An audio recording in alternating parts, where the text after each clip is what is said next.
Chapter 5. Why, let the strucken deer go weep, the hart ungalled play, for some must watch while some must sleep, thus runs the world away.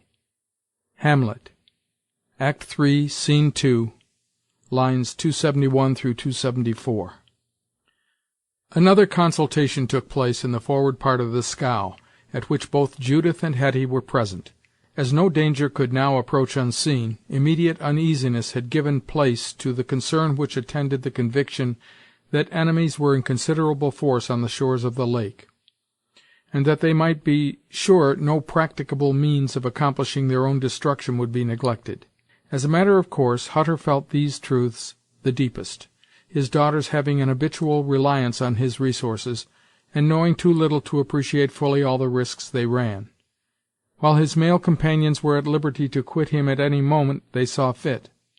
His first remark showed that he had an eye to the latter circumstance, and might have betrayed, to a keen observer, the apprehension that was just then uppermost. "We've a great advantage over the Iroquois, or the enemy, whoever they are, in being afloat," he said. "There's not a canoe on the lake that I don't know where it's hid. And now yours is here. Hurry, there are but 3 more on the land, and they're so snug in hollow logs that I don't believe the Indians could find them, let them try ever so long." "There's no telling that. No one can say that," put in Deerslayer. "A hound is not more sartain on the scent than a redskin, when he expects to get anything by it.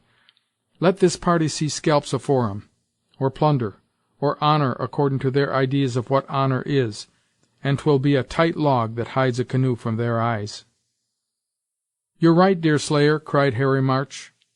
"You're downright gospel in this matter, and I rejice that my bunch of bark is safe enough here, within reach of my arm. I calculate they'll be at all the rest of the canoes afore to-morrow night, if they are in raal earnest to smoke you out, old Tom, and we may as well overhaul our paddles for a pull." Hutter made no immediate reply.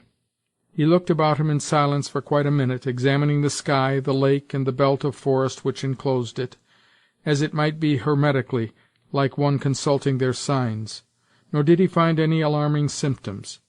The boundless woods were sleeping in the deep repose of nature, the heavens were placid, but still luminous with the light of the retreating sun, while the lake looked more lovely and calm than it had before done that day.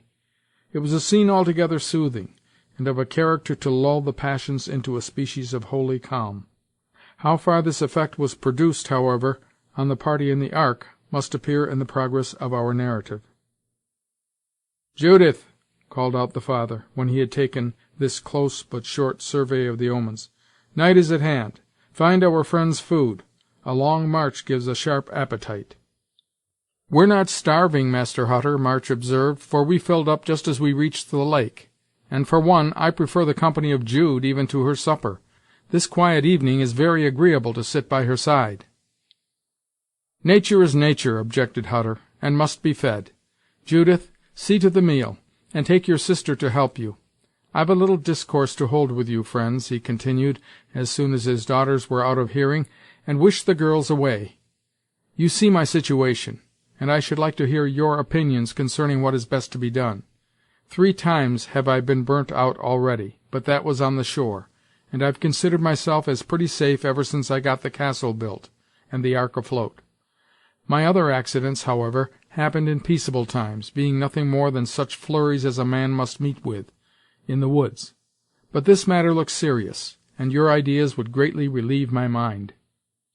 "It's my notion, old Tom, that you, and your huts, and your traps, and your whole possessions, hereaway, are in desperate jeopardy," returned the matter-of-fact Hurry, who saw no use in concealment.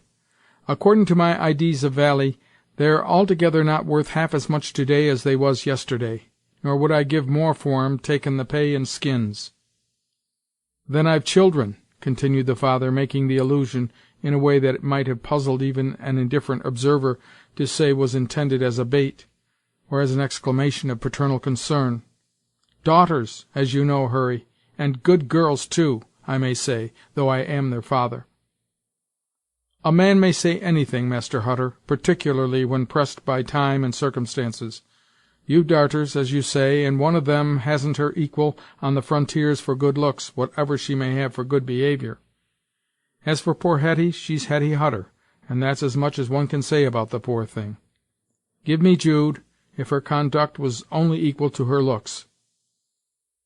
"I see, Harry March, that I can only count on you as a fair-weather friend, and I suppose that your companion will be of the same way of thinking," returned the other, with a slight show of pride, that was not altogether without dignity.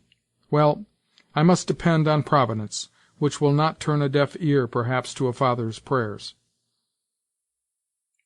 "If you've understood Hurry here to mean that he intends to desert you," said Deerslayer, with an earnest simplicity that gave double assurance of its truth, "I think you do him injustice, as I know you do me, in supposing I would follow him, was he so untrue-hearted as to leave a family of his own color in such a strait as this. I've come on this lake, Master Hutter, to rendezvous a friend, and I only wish he was here himself, as I make no doubt he will be at sunset to-morrow, when you'd have another rifle to aid you. An inexperienced one, I'll allow, like my own, but one that has proved true so often ag'in the game, big and little, that I'll answer for its sarvice ag'in mortals." "May I depend on you to stand by me and my daughters, then, Deerslayer?" demanded the old man, with a father's anxiety in his countenance. "That may you, Floating Tom, if that's your name, and as a brother would stand by a sister, a husband his wife, or a suitor his sweetheart. In this strait you may count on me, through all advarsities, and I think Hurry does discredit to his nature and wishes, if you can't count on him." "Not he!" cried Judith, thrusting her handsome face out of the door. "His nature is Hurry, as well as his name, and he'll hurry off, as soon as he thinks his fine figure in danger. Neither old Tom nor his gals will depend much on Master March, now they know him, but you they will rely on, Deerslayer. For your honest face and honest heart tell us that what you promise you will perform." This was said as much, perhaps, in affected scorn for Hurry as in sincerity. Still, it was not said without feeling. The fine face of Judith sufficiently proved the latter circumstance, and if the conscious March fancied that he had never seen in it a stronger display of contempt, a feeling in which the beauty was apt to indulge, then while she was looking at him, it certainly seldom exhibited more of a womanly softness and sensibility than when her speaking blue eyes were turned on his travelling companion. "Leave us, Judith," Hutter ordered sternly, before either of the young men could reply. "Leave us, and do not return until you come with the venison and fish. The girl has been spoilt by the flattery of the officers, who sometimes find their way up here, Master March, and you'll not think any harm of her silly words."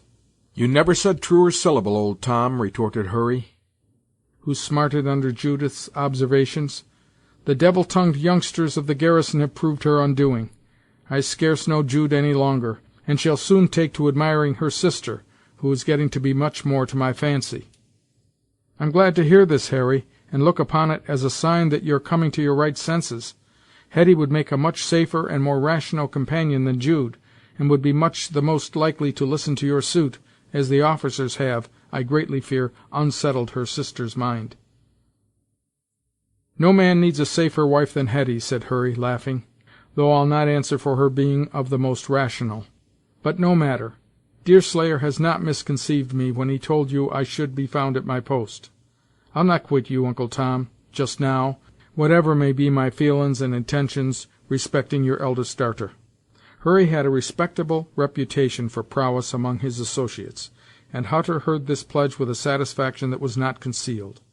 Even the great personal strength of such an aid came of moment, in moving the ark, as well as in the species of hand-to-hand conflicts that were not unfrequent in the woods, and no commander who was hard pressed could feel more joy at hearing of the arrival of reinforcements than the borderer experienced at being told this important auxiliary was not about to quit him.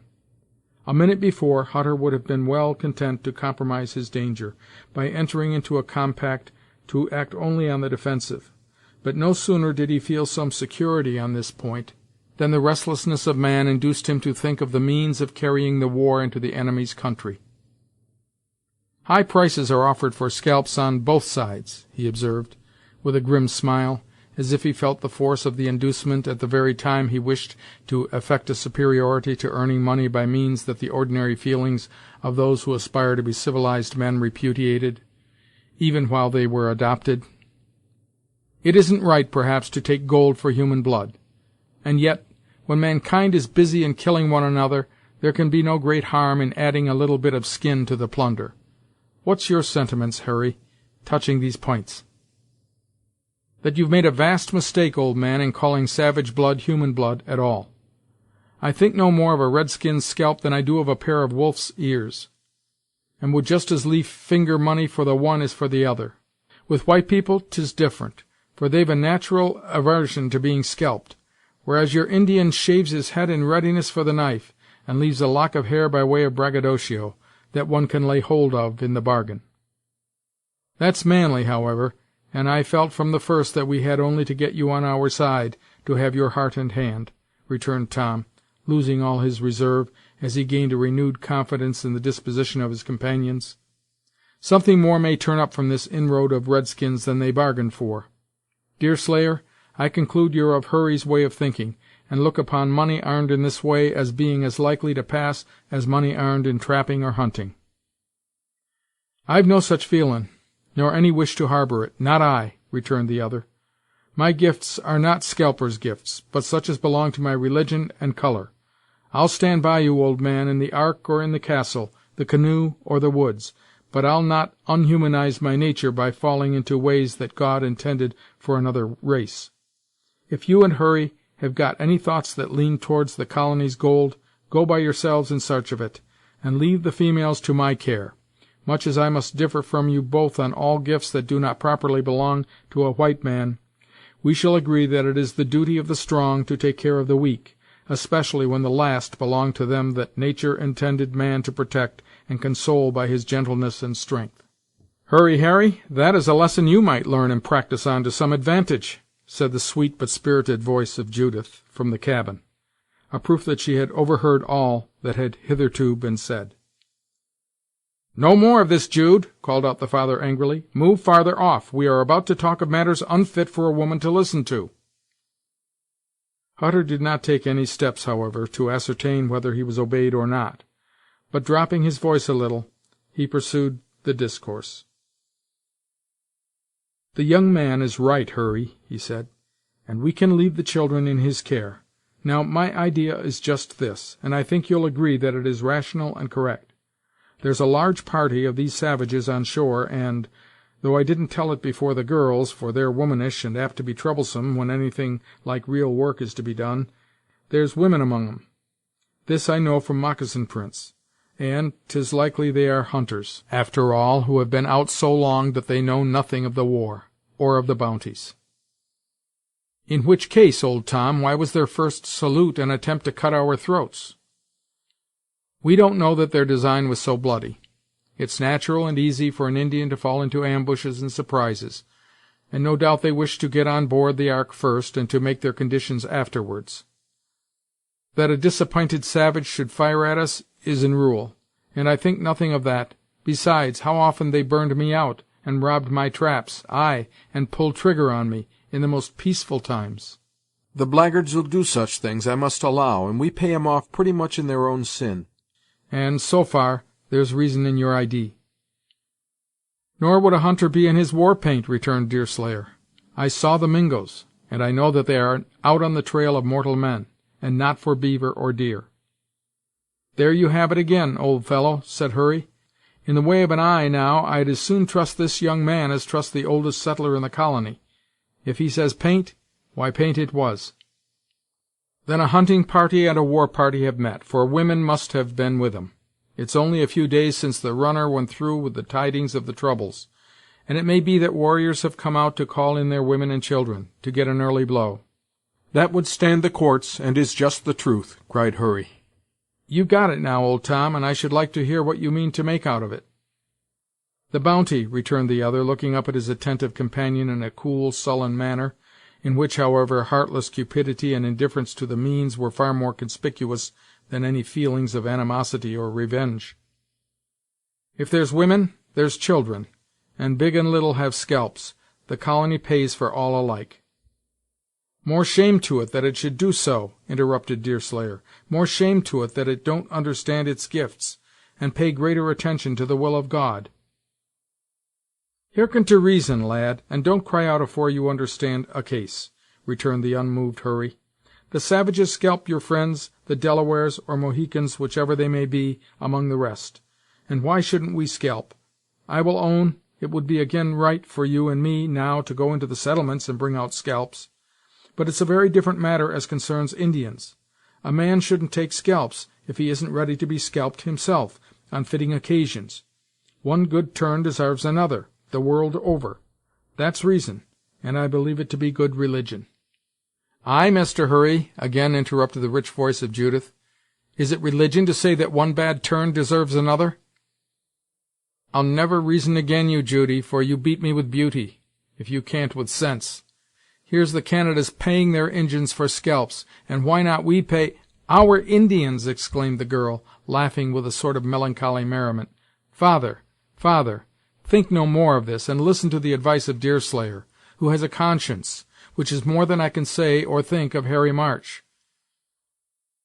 Hutter now rose, and entering the cabin he compelled his daughters to go into the adjoining room, when he secured both the doors, and returned.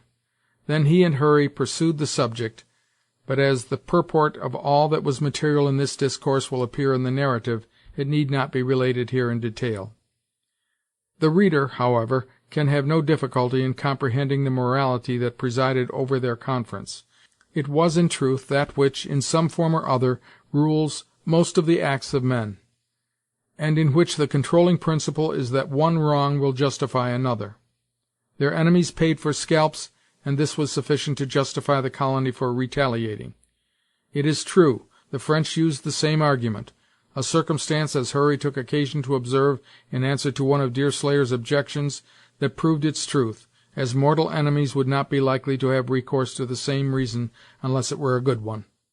But neither Hutter nor Hurry was a man likely to stick at trifles in matters connected with the right of the aborigines, since it is one of the consequences of aggression that it hardens the conscience, as the only means of quieting it. In the most peaceable state of the country, a species of warfare was carried on between the Indians, especially those of the Canadas, and men of their caste; and the moment an actual and recognized warfare existed, it was regarded as the means of lawfully revenging 1,000 wrongs, real and imaginary. Then, again, there was some truth and a good deal of expediency in the principle of retaliation, of which they both availed themselves, in particular, to answer the objections of their juster-minded and more scrupulous companion. "You must fight a man with his own weapons, Deerslayer," cried Hurry, in his uncouth dialect, and in his dogmatical manner of disposing of all oral propositions. "If he's fierce, you must be fiercer; if he's stout of heart, you must be stouter. This is the way to get the better of Christian or savage. By keeping up to this trail, you'll get soonest to the end of your journey. That's not Moravian doctrine, which teaches that all are to be judged according to their talents or learning. The Injin like an Injin, and the white man like a white man. Some of their teachers say that if you're struck on the cheek, it's a duty to turn the other side of the face, and take another blow, instead of seeking revenge, whereby I understand—" "That's enough," shouted Hurry. "That's all I want, to prove a man's doctrine. How long would it take to kick a man through the colony, in at one end and out at the other, on that principle?" "Don't mistake me, March," returned the young hunter, with dignity. "I don't understand by this any more than that it's best to do this, if possible. Revenge is an Injin gift, and forgiveness a white man's. That's all. Overlook all you can, is what's meant, and not revenge all you can. As for kicking, Master Hurry," and Deerslayer's sunburnt cheek flushed as he continued, "into the colony or out of the colony, that's neither here nor there, seeing no one proposes it, and no one would be likely to put up with it. What I wish to say is, that a red skin's scalping don't justify a pale face's scalping. Do as you're done by, Deerslayer. That's ever the Christian parson's doctrine." "No, Hurry, I've asked the Moravians consarning that, and it's altogether different. Do as you would be done by, they tell me, is the true saying, while men practice the false. They think all the colonies wrong that offer bounties for scalps, and believe no blessing will follow the measures. Above all things, they forbid revenge." "That for your Moravians!" cried March, snapping his fingers. "They're the next thing to Quakers, and if you'd believe all they tell you, not even a rat would be skinned out of marcy. Who ever heard of marcy on a muskrat?" The disdainful manner of Hurry prevented a reply, and he and the old man resumed the discussion of their plans in a more quiet and confidential manner. This confidence lasted until Judith appeared, bearing the simple but savory supper. March observed, with a little surprise, that she placed the choicest bits before Deerslayer, and that in the little nameless attentions it was in her power to bestow, she quite obviously manifested a desire to let it be seen that she deemed him the honored guest. Accustomed, however, to the waywardness and coquetry of the beauty, this discovery gave him little concern, and he ate with an appetite that was in no degree disturbed by any moral causes. The easily digested food of the forests offering the fewest possible obstacles to the gratification of this great animal indulgence, Deerslayer, notwithstanding the hearty meal both had taken in the woods, was in no manner behind his companion in doing justice to the viands. An hour later the scene had greatly changed. The lake was still placid and glassy, but the gloom of the hour had succeeded to the soft twilight of a summer evening, and all within the dark setting of the woods lay in the quiet repose of night. The forests gave up no song, or cry, or even murmur, but looked down from the hills on the lovely basin they encircled, in solemn stillness, and the only sound that was audible was the regular dip of the sweeps, at which Hurry and Deerslayer lazily pushed, impelling the ark towards the castle.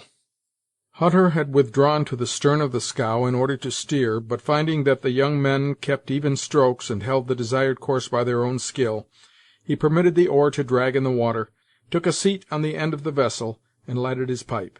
He had not been thus placed many minutes, ere Hetty came stealthily out of the cabin, or house, as they usually termed that part of the ark, and placed herself at his feet, on a little bench that she brought with her.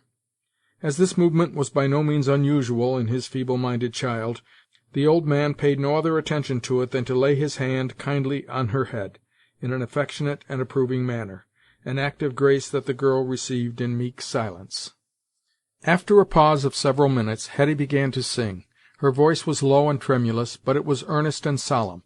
The words and the tune were of the simplest form, the first being a hymn that she had been taught by her mother, and the last one of those natural melodies that find favor with all classes, in every age, coming from and being addressed to the feelings. Hutter never listened to this simple strain without finding his heart and manner softened, facts that his daughter well knew, and by which she had often profited, through the sort of holy instinct that enlightens the weak of mind, more especially in their aims toward good. Hetty's low, sweet tones had not been raised many moments, when the dip of the oars ceased, and the holy strain arose singly on the breathing silence of the wilderness.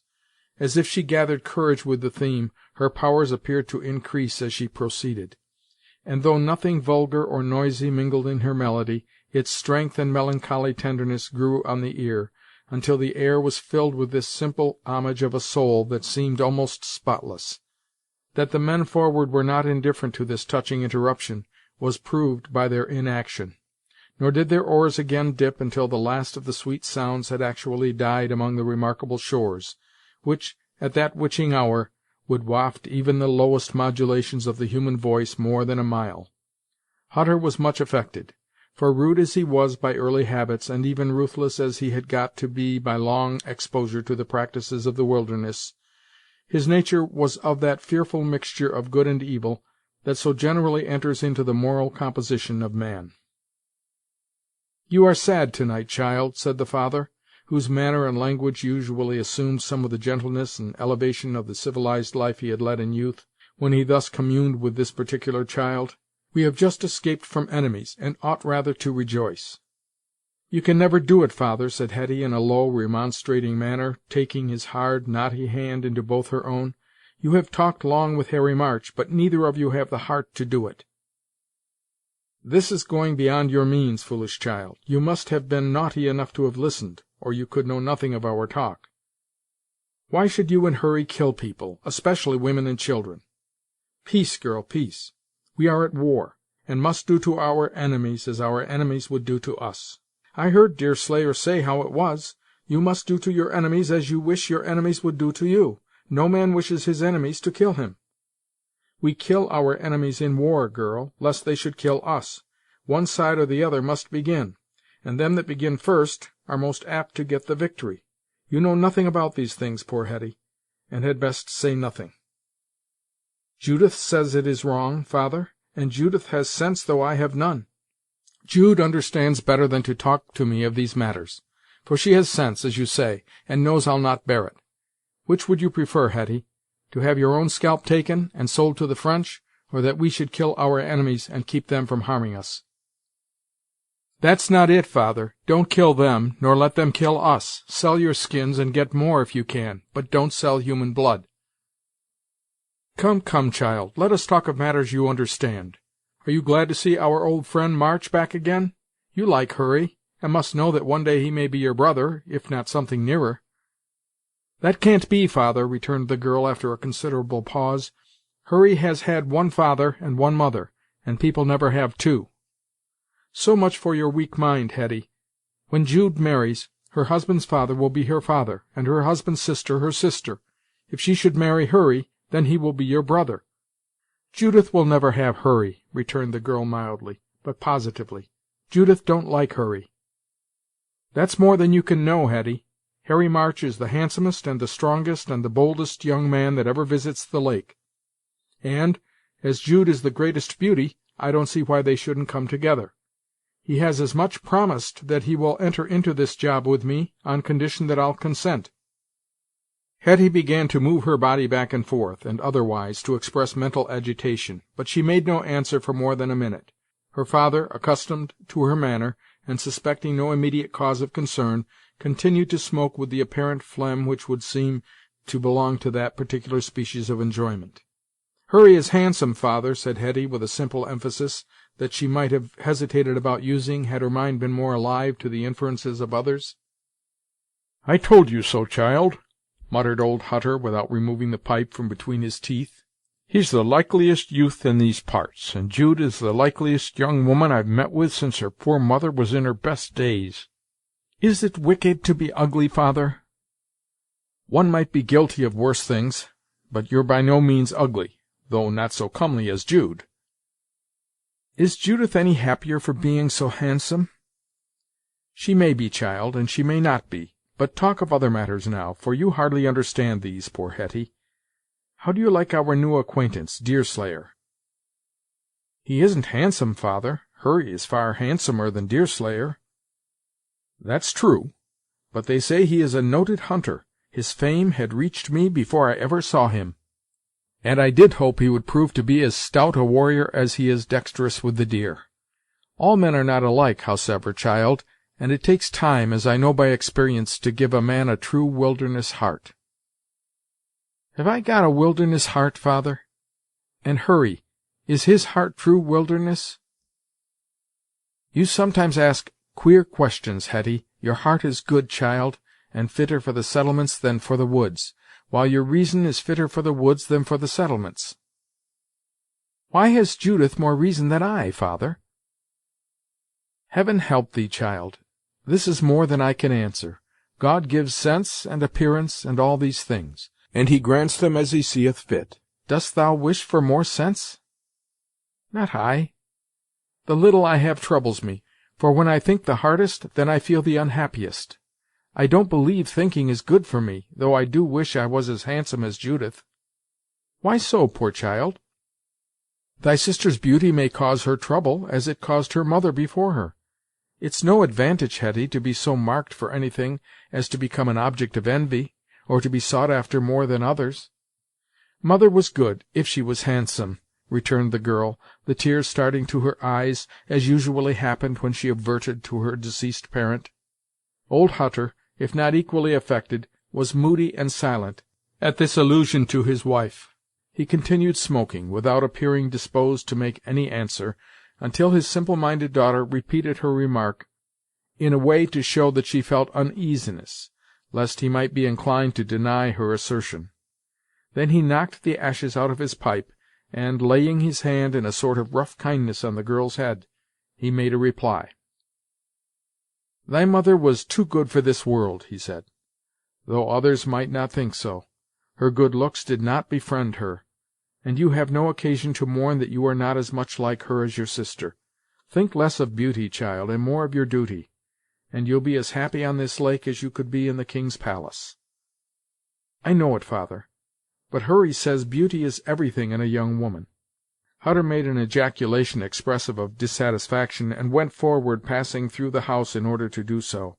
Hetty's simple betrayal of her weakness in behalf of March gave him uneasiness on a subject concerning which he had never felt before, and he determined to come to an explanation at once with his visitor; for directness of speech and decision in conduct were two of the best qualities of this rude being, in whom the seeds of a better education seemed to be constantly struggling upwards, to be choked by the fruits of a life in which his hard struggles for subsistence and security had steeled his feelings and indurated his nature.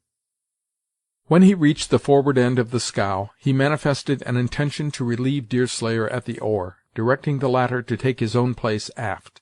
By these changes the old man and Hurry were again left alone, while the young hunter was transferred to the other end of the ark. Hetty had disappeared when Deerslayer reached his new post, and for some little time he directed the course of the slow-moving craft by himself. It was not long, however, before Judith came out of the cabin, as if disposed to do the honors of the place to a stranger engaged in the service of her family. The starlight was sufficient to permit objects to be plainly distinguished when near at hand, and the bright eyes of the girl had an expression of kindness in them, when they met those of the youth, that the latter was easily enabled to discover. Her rich hair shaded her spirited and yet soft countenance, even at that hour rendering it the more beautiful, as the rose is loveliest when reposing amid the shadows and contrasts of its native foliage. Little ceremony is used in the intercourse of the woods, and Judith had acquired a readiness of address by the admiration that she so generally excited, which, if it did not amount to forwardness, certainly in no degree lent to her charms the aid of that retiring modesty on which poets love to dwell. "I thought I should have killed myself with laughing, Deerslayer," the beauty abruptly but coquettishly commenced, "when I saw that Indian dive into the river. He was a good-looking savage, too," the girl always dwelt on personal beauty as a sort of merit, "and yet one couldn't stop to consider whether his paint would stand water." "And I thought they would have killed you with their weapons, Judith," returned Deerslayer. "It was an awful risk for a female to run in the face of a dozen Mingoes." "Did that make you come out of the cabin, in spite of their rifles, too?" asked the girl, with more real interest than she would have cared to betray, though with an indifference of manner that was the result of a good deal of practice united to native readiness. "Men aren't apt to see females in danger and not come to their assistance. Even a Mingo knows that." This sentiment was uttered with as much simplicity of manner as of feeling, and Judith rewarded it with a smile so sweet, that even Deerslayer, who had imbibed a prejudice against the girl in consequence of Hurry's suspicions of her levity, felt its charm, notwithstanding half its winning influence was lost in the feeble light. It at once created a sort of confidence between them, and the discourse was continued on the part of the hunter, without the lively consciousness of the character of this coquette of the wilderness, with which it had certainly commenced. "You are a man of deeds, and not of words, I see plainly, Deerslayer," continued the beauty, taking her seat near the spot where the other stood, "and I foresee we shall be very good friends. Hurry Harry has a tongue, and, giant as he is, he talks more than he performs. March is your friend, Judith, and friends should be tender of each other, when apart. We all know what Hurry's friendship comes to. Let him have his own way in everything, and he's the best fellow in the colony. But head him off, as you say of the deer, and he is master of everything near him but himself. Hurry is no favorite of mine, Deerslayer, and I dare say if the truth was known, and his conversation about me repeated, it would be found that he thinks no better of me than I own I do of him." The latter part of this speech was not uttered without uneasiness. Had the girl's companion been more sophisticated, he might have observed the averted face, the manner in which the pretty little foot was agitated, and other signs that, for some unexplained reason, the opinions of March were not quite as much a matter of indifference to her as she thought fit to pretend. Whether this was no more than the ordinary working of female vanity, feeling keenly even when it affected not to feel at all, or whether it proceeded from that deeply seated consciousness of right and wrong which God himself has implanted in our breasts that we may know good from evil, will be made more apparent to the reader as we proceed in the tale. Deerslayer felt embarrassed. He well remembered the cruel imputations left by March's distrust, and while he did not wish to injure his associate's suit by exciting resentment against him, his tongue was one that literally knew no guile. To answer without saying more or less than he wished was consequently a delicate duty. March has his say of all things in nature, whether of friend or foe, slowly and cautiously rejoined the hunter. He's one of them that speak as they feel while the tongue's a-going, and that's sometimes different from what they'd speak if they took time to consider. Give me a Delaware, Judith, for one that reflects and ruminates on his idees. Inmity has made him thoughtful, and a loose tongue is no ricommend at their council fires.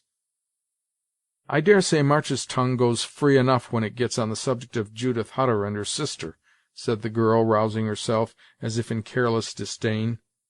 Young women's good names are a pleasant matter of discourse with some that wouldn't dare to be so open-mouthed if there was a brother in the way. Master March may find it pleasant to traduce us, but sooner or later he'll repent.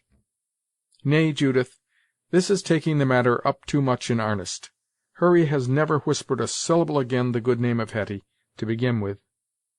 I see how it is, impetuously interrupted Judith. I am the one he sees fit to scorch with his withering tongue. Hetty, indeed. Poor Hetty, she continued, her voice sinking into low, husky tones that seemed nearly to stifle her in the utterance. She is beyond and above his slanderous malice. Poor Hetty!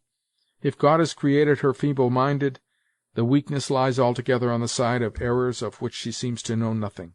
The earth never held a purer being than Hetty Hutter, Deerslayer. I can believe it. Yes, I can believe that, Judith, and I hope earnestly that the same can be said of her handsome sister. There was a soothing sincerity in the voice of Deerslayer which touched the girl's feelings, nor did the allusion to her beauty lessen the effect with one who only knew too well the power of her personal charms. Nevertheless, the still, small voice of conscience was not hushed, and it prompted the answer which she made, after giving herself time to reflect. I dare say Hurry had some of his vile hints about the people of the garrisons, she added. He knows they are gentlemen, and can never forgive any one for being what he feels he can never become himself. Not in the sense of a king's officer, Judith, certainly, for March has no turn that-a-way, but in the sense of reality. Why may not a beaver hunter be as respectable as a governor? Since you speak of it yourself, I'll not deny that he did complain of one as humble as you being so much in the company of scarlet coats and silken sashes. But 'twas jealousy that brought it out of him, and I do think he mourned over his own thoughts as a mother would have mourned over her child. Perhaps Deerslayer was not aware of the full meaning that his earnest language conveyed. It is certain that he did not see the color that crimsoned the whole of Judith's fine face, nor detect the uncontrollable distress that immediately after changed its hue to deadly paleness. A minute or two elapsed in profound stillness, the splash of the water seeming to occupy all the avenues of sound, and then Judith arose and grasped the hand of the hunter, almost convulsively, with one of her own. "Deerslayer," she said hurriedly, "I'm glad the ice is broken between us. They say that sudden friendships lead to long enmities, but I do not believe it will turn out so with us. I know not how it is, but you are the first man I ever met who did not seem to wish to flatter, to wish my ruin, to be an enemy in disguise. Never mind. Say nothing to Hurry, and another time we'll talk together again." As the girl released her grasp, she vanished in the house, leaving the astonished young man standing at the steering oar, as motionless as one of the pines on the hills. So abstracted, indeed, had his thoughts become, that he was hailed by Hutter to keep the scow's head in the right direction, before he remembered his actual situation. Chapter 5. Recording by Bill Borst.